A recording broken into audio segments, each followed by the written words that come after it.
markets, Mr. Kelly, I think you pretty much boilerplated right off ag and markets for much of this. If you read through it, and it's a common thread throughout. So I think that we have a state with an ag and markets that has all of this regulations, that has these rules, and they aren't being enforced. That's where I think we have to direct a lot of our attention. Secondly, the Montgomery County Sheriff's Department will be burdened with the registry. And then we have to hire a vendor to maintain that registry. More money. Presumably, the people that have to go to the registry have to pay $50 a year and help to maintain this registry. It doesn't pay at all. We're going to create another department in the county, is that correct? More money, create another department. This time I would like to see smaller government, not duplication of government. I just do not see it. I sympathize with the breeders, and yet I also sympathize with myself as a taxpayer in this county that we should be looking at not creating more departments, not trying to come out for more money and everything that we can think of. And again, I'm very sympathetic to the whole situation that goes on here, but I think there's a better way to do it than what we've got. Thank you very much. Thank you. And I will say that I know that the intention of the commission in relation to the 2 staff members that this would create was exactly for that enforcement, because from what I understood was a lot of times the sheriff weren't prepared or didn't have the training that they maybe should or could have, that could be more specialized and be handled by those persons, so we could do a better job of enforcing. But that's something we'll certainly look into and discuss after the meeting and take into consideration. So thank you. Ladies? I'm really concerned about the effect. Oh yeah, I'm Nate. sorry. Jean DeVal, Lafayette Street, Palatine Bridge, in Montgomery County. I'm really concerned because what's happening is that Pennsylvania has enacted really stringent laws, very similar to what we have here. In fact, it looked to me as if that was one of the states that you might have referred to. What's happened to the breeders, these non-legitimate breeders in Pennsylvania? One of the worst places is Lancaster.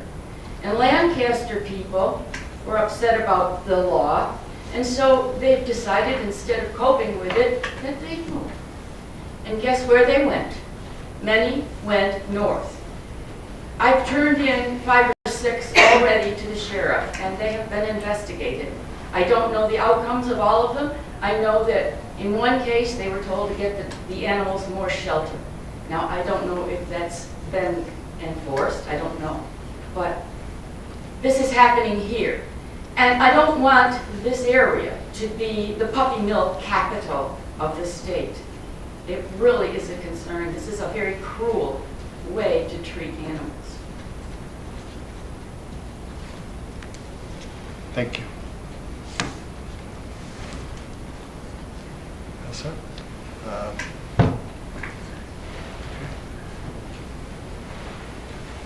Anybody else? Are we going through the middle here? Right in front? Well, sorry, I apologize for being late. It's okay. My name is Lori Barkstead. I grew up on a farm here in this county. I believe that the way that we treat animals or any other living creature dependent on our care is indicative of us as a society and a people. I am very pleased that our county legislature has taken this action. I ask you to continue to support the welfare of animals in our county. I echo the statements that I've often heard. I think this is a very important issue, especially as we raise young people in our communities. I believe this is how we treat them to be good adults and good stewards of our community. Thank you. Thank you. Yes, sir. Me? Yeah. I'm just here to listen. Just here to listen? All right. Well, we're going to keep going. The one person I can't see. I'm here. I'm here. Okay. Anybody else on this side like to speak? William Smith, Canterbury, New York, Schultz Street. I have the pleasure of having 2 grand champion Cavaliers. 5 years ago, I knew nothing about a breed dog other than just having pets. The breeders that I've met are exemplary. I'm following the rules of the AKC. All these dogs are registered with the AKCs. These are the dog shows you see on TV. They are the dog shows that go on all throughout all these counties. Obviously, no AKC breeder would want any puppy mills because everything that happens at a puppy mill is something that the AKC breeder doesn't do. I've given local boards copies of AKC rules, regulations, requirements, health certificates that these dogs need to have. Okay, it is an expensive hobby. Okay, and people don't have litters to raise cattle, they have litters to improve their breeding. Most AKC breeders will take any dog back for any reason, for any health reason, and they have a binding contract that they have with the people,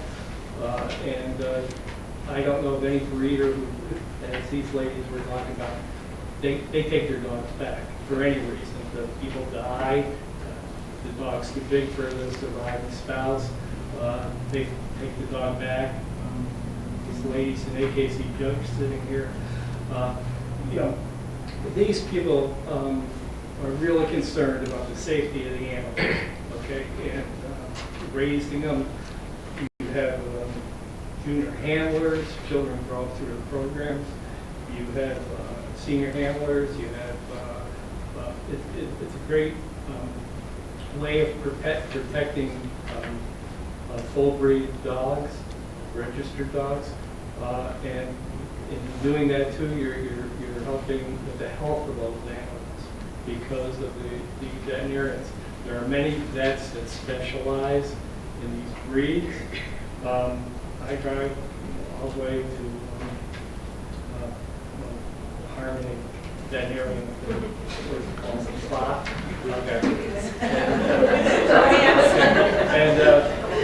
And these vets will meet you at night, on Sundays, all these things. Okay, that's a concern about dogs. I think a lot of people don't know about pure breed dogs. One of the other things I have that I wanted to say too, in reading the laws over and stuff, you spend time and research on it, and some of it is boilerplate. Okay. But again, some of my questions are, what is this opt-out clause you're offering to all the local municipalities? Okay, in other words, they can either opt in with the county or opt out. Okay, so then, this is going to be very confusing in this county if say, Canterbury opts out of it. And the village of Canterbury opts out and the town goes for it. Okay, so, we do have state laws already. Okay, they're very comprehensive. Again, nobody wants a puppy mill. But I think sometimes, and it's one of the reasons, of my understanding, that your positions were created was to lessen laws and simplify things and go forward things under one direction rather than multiples. Okay, thank you. Great, thank you.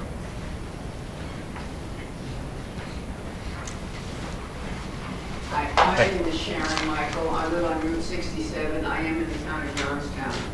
I have worked in Montgomery County 30, 25 years as a rural letter carrier in my own vehicle. My husband and I raised miniature dachshunds. I'm an AKC judge. I have studied the breed, studied the problems in the breed. My dogs are known for being very friendly, outgoing. They hunt in the field, as well as man trail for missing children, and they're AKC champion dogs. My husband fell in love with bloodhounds. We had the #1 bloodhound in the country. She'd be riding in his pickup truck with a leather collar around her neck and all of her tags. No one even knew she was a champion. And here she was, the #1 dog in the country. But she was also a house dog. People have bought the third generation of dogs from me. They bought dogs from me in the 70s and in the 90s, and now I'm buying them again now. I only breed maybe 1 litter a year, year and a half. Don't do a lot of breeding. There is no money in purebred dogs to be made. You do it for the love of the breed. And because people call me, oh, Sharon, I have that dog. My dog is 14 now. Please, aren't you going to have any more puppies? We want to replace her. And responsible breeders, when they breed, they usually have a waiting list of people. It's not the purebred dogs you see in the shelters. It's the breeders take them back. I had a woman pass away. She was very elderly. The dog came back to me. The dog lived in my house. I found another couple that were dying for an older dog, and they took her, and it went to a good home. We screen our homes carefully. We back our dogs. The vet checks. Everything is expensive. You breed a dog for maybe $1,000. You have a $1,500 cesarean. You get 1 puppy. Where's the money in that? If you sell it, you might get $700. If you keep it for yourself, it's the love of your life. There's no money in purebred dogs. The puppy mills, the only way they make money is by not doing the tests, not checking the hips on the big breeds, not checking the eyes, the other problems that certain breeds have, and moving the puppies out fast. 5, 6 weeks, they're gone. They can't afford to keep them to 8 or 9 weeks. Most reputable breeders won't even let a dog go before 8 or 9 weeks, and with that, it's had a veterinarian check and been inoculated with the first set of shots. And the last litter I had, I didn't let go till 6 months because I was afraid there might be a genetic defect in the breed, and I wanted to make sure and screen all the puppies before I let them go. Had they had the problem, they would have stayed with me the rest of their lives and had a good life, or gone to somebody who understood the problem. It was a new bloodline I was trying out. But everyone is against the puppy mills. The people don't care for the dogs. They're livestock. That's it. And most farmers are even treat their livestock better than these puppies. You've all seen the things on TV about the puppy mills. That's not the responsible breeder, and I think you do have to make provisions for the responsible breeder. And I honestly don't know how it can be done. It's a dilemma, because if someone might say, oh, well, I bought Susie from so-and-so, and I'm going to breed it one time. That's not a responsible breeder. That's a backyard breeder. And they're different. And then you're a third type of breeder. You have the puppy mills, your backyard breeders who have no business breeding, and your responsible breeders. Every dog I sell is spayed or neutered. I don't want them going on because I don't trust people to do the right thing in the breeding. Now, if a breeder from, say, Jersey came up to me and said, Sharon, I show dogs with you, I want one of your bloodline, that's different. Because I know it's going to go to a person that has the same values that I do. But there's got to be a way in there to differentiate between the puppy mill, the backyard breeder, and the responsible breeder. Thank you. Thank you. Okay. Yep. Chris Werner, Hartley Road in the town of Florida. I think there are some good things in the law. I think it's good that it provides for animals in natural disaster. There's certainly a need for that. It's rescue friendly, which is good. I just had a couple of concerns. I'm not sure if charging all breeders is the way to go. If maybe people have 1 or 2 litters a year, the smaller breeders, those are maybe responsible breeders that we don't want to discourage. But going after the puppy mills is good cause. And how to find those people, maybe the people that are bringing multiple litters every year, the ones that advertise on Craigslist or the Penny Saver, multiple breeds or crossbreeds, they'd be pretty easy to find. That would be a concern. The other concern that I had was that some of the investigations would be complaint-based. And in my own situation, I'm not a breeder, but I do rescue. And I've had complaints from neighbors that have been proven unfounded.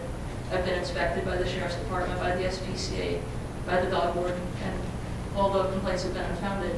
But one particular neighbor doesn't want to give up. So what protection is there for small rescues or small breeders that are being targeted by unfounded complaints? Thank you. Tom, you up next? Yes, sir? My name is William Berger, also Hartley Road. Kristen is my daughter. Just wanted to mention that we do rescue. Started out doing basically golden retriever rescue. And I'd like to have a word of support to breeders who are here this evening. Dogs that we take in to rescue, we find homes for. Try to do what the responsible breeders are already doing. I think in all of the years that we've done rescue, we have had purebreds come into rescue. I don't think we have ever had one from either the breeders here or people who are in similar situations, breeders like them, breeders of golden retrievers, in my case. They come from the puppy mills, they come from the Midwest, they come from the pet stores, they come from backyard breeders. And I fully support the idea, the intention of trying to control that aspect of irresponsible breeding. But I do feel strongly also that the responsible breeders who are trying to bring quality dogs into the world and to continue the desirable aspects of their breed, whatever it happens to be, whether it's dachshunds or newfies or goldens, that's a good thing, and that should be encouraged. We do want to try to prevent the negative aspects of the backyard breeders, the puppy mills. I'd like to be put out of business relative to rescue, so I wouldn't have to do rescue. And a lot of times it's a thankless task, but it does not come from the responsible breeders. So I don't know how you sort that all out in coming up with your law, but I think those are the things that should be very carefully considered. Don't punish the wrong people. Mm-hmm. Thank you.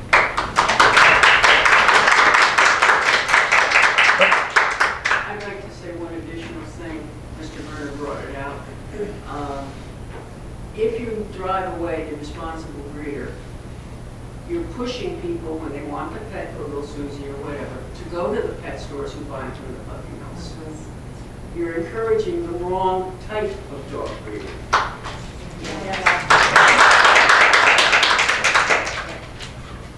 Pam? I'm Pat Buell from First Avenue in Johnstown. I am Fulton County, but I'm also affiliated with the James Brennan Humane Society in Mayfield. I downloaded the law from the website, and I certainly do appreciate some of the comments that have been made here concerning its provisions. The Brennan Humane Society has been the recipient of many dogs from disreputable puppy mill breeders. Some of them have been in such terrible, terrible shape that they have been put down. Some of them have gone to rescue. Some of them have been able to be salvaged. It is the puppy mill type people that you should be addressing in the law. Secondly, what I want to compliment you on is the provision for an animal abuse registry. I think that's such an important part of this legislation, and I commend you for including that, and I hope that that will go forward under any circumstances. It's sorely needed, and I've been a supporter of an animal abuse registry for a very long time. Great, thank you. Is there anyone else that would like to add anything? Yes. One more comment on it all, too, just listening to everybody and so on and so forth, my biggest concern too is if you start charging the breeders and they're paying all this extra money and so on and so forth, you're taking that money and literally almost reinforcing your puppy mills, because they're never gonna give you a dime. They're never gonna fully stop unless the focus is on them in a different way. But the way this is going, because we're responsible, we wanna do what's right all the time, you're gonna be taking money from us, recirculating. Some of us are gonna go right out of that. We're not gonna be able to keep doing it. You're gonna lose certain breeds in the area, and these poor people down here are gonna be busier than ever. It's just something else to be thinking about. Anybody else? Yes. I'm Tamara Pajarski, Truex Road, Amsterdam. I'm a Rottweiler breeder. I've been breeding since 1995. I've had litters as small as 1, as big as 15, so you never know what you're going to get. I agree with everybody, what they've been saying so far, and I'm not going to rehash the same thing because you've heard it from everyone. Other things that concerned me in this that I looked at was your section 15 on your consumer protection requirements. We sell our puppies on a contract. We have, we give them a health guarantee. And this is kind of going to make us change the way we do it, if this is the way this is going to be. And it seems a little confusing to me, where there is a 14 business day thing, and then there's another 180-day business, and I'm really not sure how this is supposed to work. I've had puppies that have left my premises. Rottweiler puppies are very susceptible to parvo. They've had vaccinations when they've left. They've had rules and regulations from me, what they should do with their puppy, and some irresponsible owner has taken it and boarded it at a vet's office while they're working during the day, and the puppy picks up parvo, contacts me. Now the puppy has, you know, it winds up in another situation where it's not protecting me, we're protecting this person who's not listened to what I told them, and this puppy's gotten sick. That is something that's contagious, other dogs can get. If that puppy had it coming from me, all the puppies would be sick. It wouldn't be just this one. That's something I just wanted to address in that there's got to be something more in that section as well, because no one has actually touched upon that. The other thing I was thinking, looking at the licensing fees and stuff, we're talking about service dogs. As of this point, I know therapy dogs, there is not a licensing fee for certified therapy dogs, working therapy dogs. That doesn't seem to be covered in this as well, so I wanted to see if that's something that is going to change, or we want to consider looking into that too. I'm a certified therapy dog evaluator. I test dogs that are going out and visiting people in numerous situations, reading programs for the kids, to nursing homes, to God knows what. You know, there's a lot of different things that they do. I think that everything I said, everything else that everybody else has touched upon is kind of, you know, I agree with that as well. Just want to touch on this. Could you say your name one more time? Tamara Bojarski, Bojarski. Thank you. We also belong to a code of ethics clubs as well. Our parent club is the American Rottweiler Club. They also set a code of ethics for us as a breeder. None of our dogs are going to be bred before they're 2. They have to have all their health clearances done, hips, heart, eyes, elbows, and they have to conform to this if we're going to belong to this club as well. So we're paying a membership fee. We're doing what they're saying to do to try to better our breed. Thank you. Anybody else? Yeah, I would like to add with the service dogs, there are many categories of service dogs, and I think you need to make sure you're including all of them.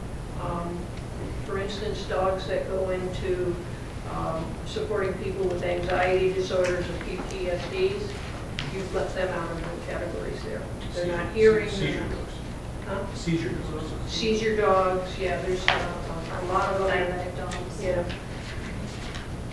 So Cover make sure you medical cover, alert. yeah, we're gonna. Great. $10. All right. Well, now that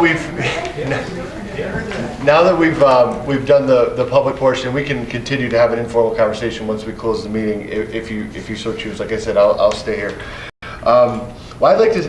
One thing I'd like to say is I certainly, I think everyone on the commission and certainly myself, the intention here is not to try to punish those who are law-abiding, good people who try to do the right thing, and I certainly respect the fact that you've turned out tonight to share your concerns, because it's what government is all about, and a lot of times people don't speak up and then complain later, but you're actually engaging, and that's fantastic. And I'd also like you to know a little bit about where I'm coming from, because I think I'm very similar in a lot of your thoughts. I mean, I have a thing in my office that says, I work hard so my dog can have a better life.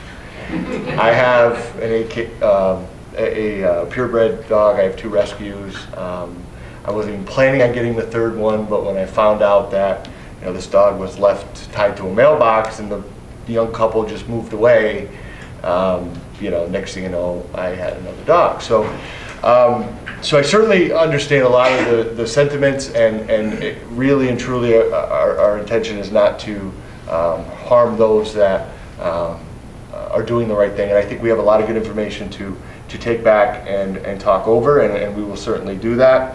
But I also think what we are trying to do is a very difficult thing, and someone referred to it in the audience as a dilemma.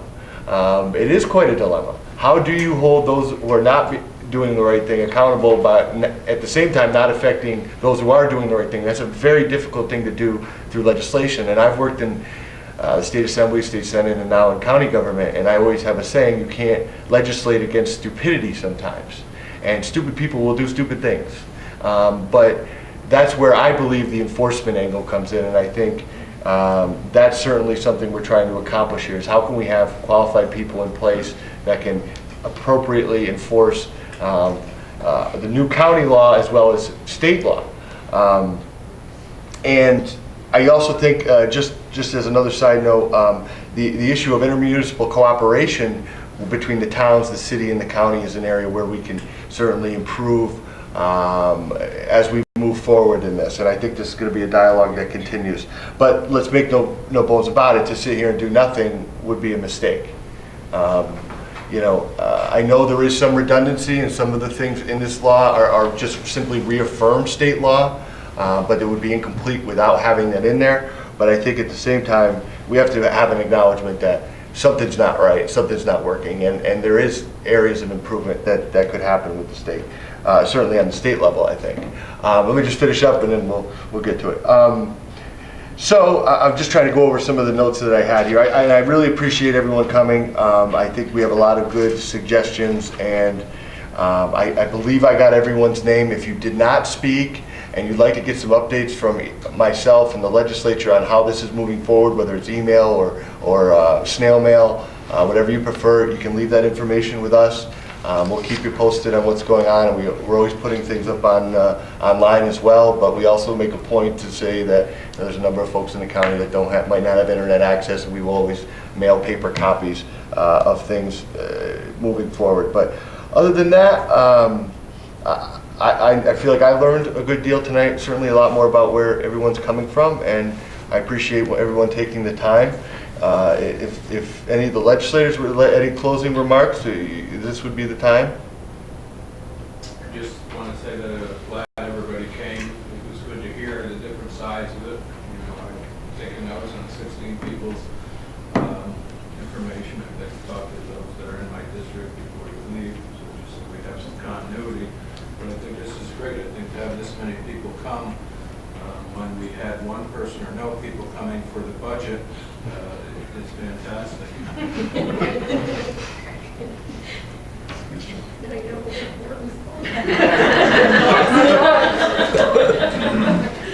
Ruko, guys, you all set? I would just again thank everyone for coming, and just to reinforce what Matt and Bob said, we're all on the same side.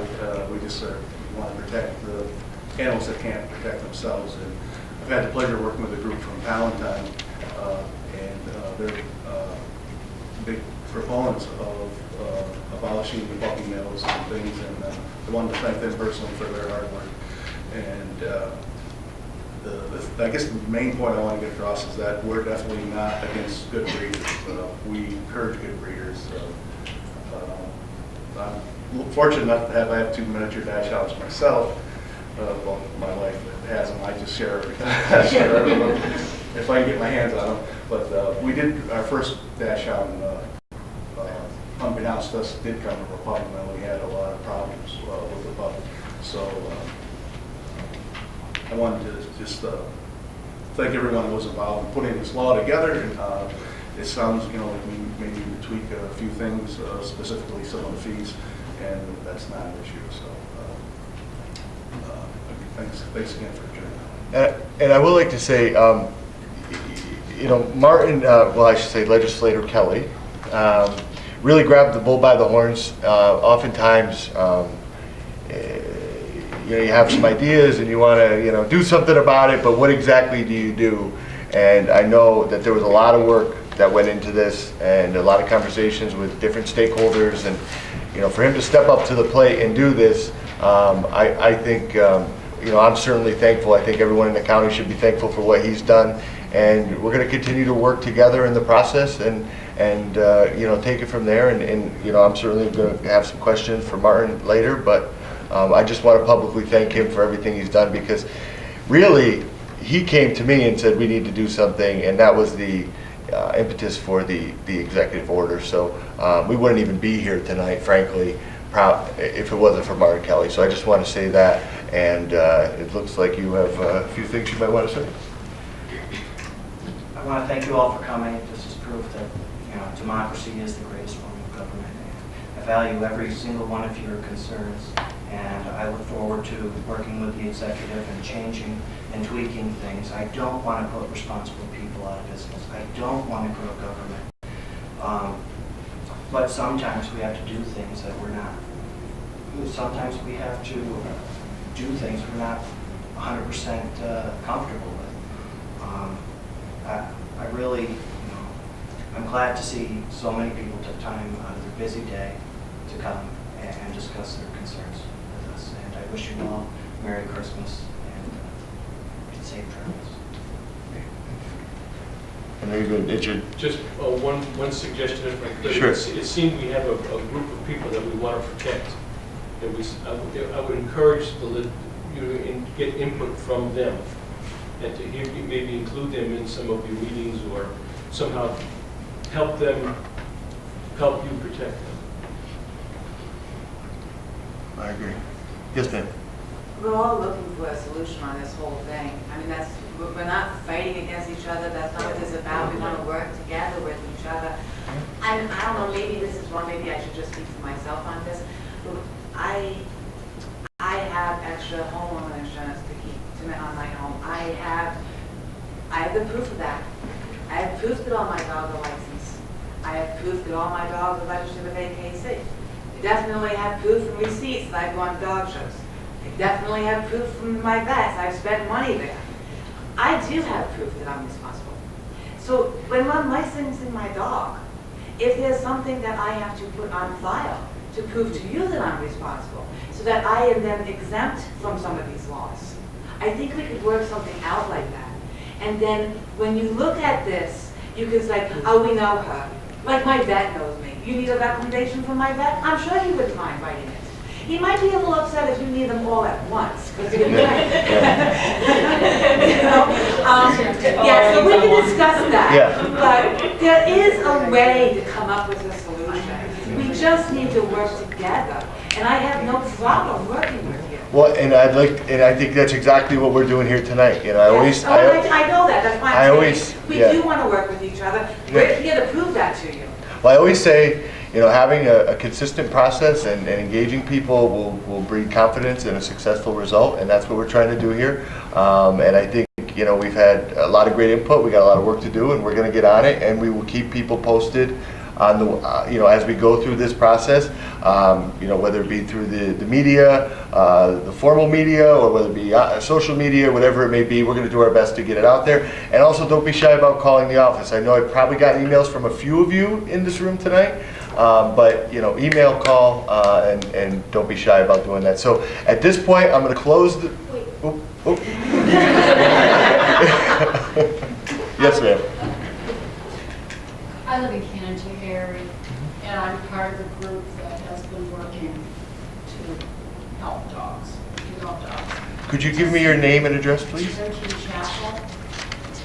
It just seems to me that, the fees that are mentioned in the law would obviously affect the reputable breeders. But the way to go after these puppy mill people, wouldn't it be through inspections of the known puppy mills that we know about? Go there and do something about these deplorable conditions. And that's exactly what the funding would go for. But why don't we close it up and we'll do more of an informal thing? Well, all right, go ahead. I think what she's saying is what we need is some set of regulations of minimum care. That applies to every dog, cat, whatever you want to protect. But the minimum care has to be maximum. No, but what I'm saying is if they don't meet this standard, I don't care if they're a breeder or not, they shouldn't have that. Okay. Reputable breeders aren't worried about inspection. We're not, I'm not. Well, yeah, we'll do this after. I want to try to be respectful to let everybody speak, but what we're going to do is we are going to give Mr. Kelly the last word. Okay. Yes, sir. There are minimum standards of care set by Ag and Markets Article 26. We cannot strengthen or weaken those laws. So the piece of legislation that the governor signed does not give us the authority to set those guidelines. So, with We that, had it in this bill, and the Attorney General told us, So, with that said, thank you everyone for coming tonight. We certainly appreciate that. We'd be happy to, have a little informal discussion after. So, thank you very much.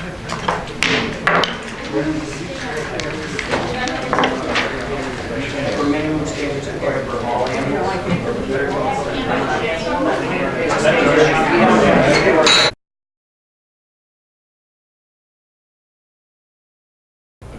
Thanks again for joining. And I would like to say,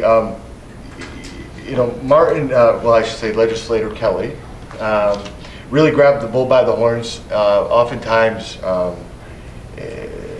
you have some ideas and you want to, do something about it, but what exactly do you do? And I know that there was a lot of work that went into this and a lot of conversations with different stakeholders, and for him to step up to the plate and do this, I think I'm certainly thankful. I think everyone in the county should be thankful for what he's done, and we're going to continue to work together in the process and take it from there. And I'm certainly going to have some questions for Martin later, but I just want to publicly thank him for everything he's done, because really he came to me and said we need to do something, and that was the impetus for the executive order. So we wouldn't even be here tonight, frankly, if it wasn't for Martin Kelly. So I just want to say that, and it looks like you have a few things you might want to say. I want to thank you all for coming. This is proof that democracy is the greatest form of government. I value every single one of your concerns, and I look forward to working with the executive and changing and tweaking things. I don't want to put responsible people out of business. I don't want to grow government. But sometimes we have to do things that we're not. Sometimes we have to do things we're not 100% comfortable with. I really, I'm glad to see so many people took time out of their busy day to come and discuss their concerns with us. And I wish you all Merry Christmas and safe travels. And maybe Richard. Just one suggestion, if I could. Sure. It seems we have a group of people that we want to protect. I would encourage you to get input from them, and to maybe include them in some of your meetings, or somehow help you protect them. I agree. Yes, ma'am. We're all looking for a solution on this whole thing. I mean, we're not fighting against each other. That's not what this is about. We want to work together with each other. I don't know, maybe this is wrong. Maybe I should just speak for myself on this. But I have extra homeowner insurance on my home. I have the proof of that. I have proof that all my dogs are licensed. I have proof that all my dogs are registered with AKC. I definitely have proof and receipts that I've gone to dog shows. I definitely have proof from my vets. I've spent money there. I do have proof that I'm responsible. So when I'm licensing my dog, if there's something that I have to put on file to prove to you that I'm responsible, so that I am then exempt from some of these laws, I think we could work something out like that. And then when you look at this, you can say, oh, we know her. Like my vet knows me. You need a recommendation from my vet? I'm sure he wouldn't mind writing it. He might be a little upset if you need them all at once, because you're right. You know? Yeah, so we can discuss that. Yeah. But there is a way to come up with a solution. We just need to work together. And I have no problem working with you. Well, and I think that's exactly what we're doing here tonight. You know, I always, Oh, I know that, that's why I I'm always- saying, we yeah. do want to work with each other. We're here to prove that to you. well, I always say, you know, having a consistent process and engaging people will breed confidence in a successful result, and that's what we're trying to do here. And I think, you know, we've had a lot of great input. We got a lot of work to do, and we're going to get on it, and we will keep people posted on the, you know, as we go through this process, you know, whether it be through the media, the formal media, or whether it be social media, whatever it may be, we're going to do our best to get it out there. And also, don't be shy about calling the office. I know I've probably gotten emails from a few of you in this room tonight, but, you know, email, call, and don't be shy about doing that. So at this point, I'm going to close the... Oop, oop. Yes, ma'am. I live in Canterbury, and I'm part of the group that has been working to help dogs, to help dogs. Could you give me your name and address, please? Cherokee Chapel. It just seems to me that, you know, the fees that are mentioned in the law would obviously affect the reputable breeders. But the way to go after these puppy mill people, wouldn't it be through inspections of the known puppy mills that we know about? Go there and do something about these deplorable conditions. And that's that's exactly what the funding would go for. But why don't we close it up and we'll do more of an informal thing. Well, go ahead. I think what she's saying is what we need is some set of regulations of minimum care. That applies to every dog, cat, whatever you want to protect. But the minimum Pet care has to be everything. maximum.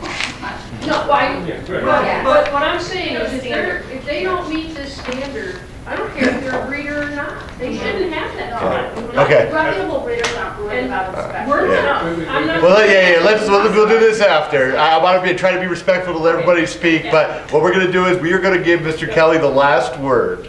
Yes, sir.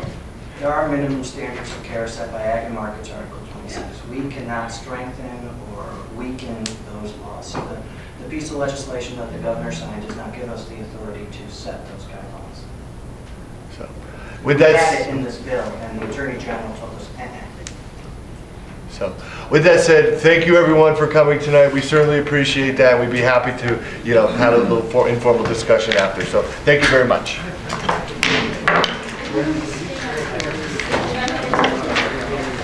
For minimum standards of care for all animals.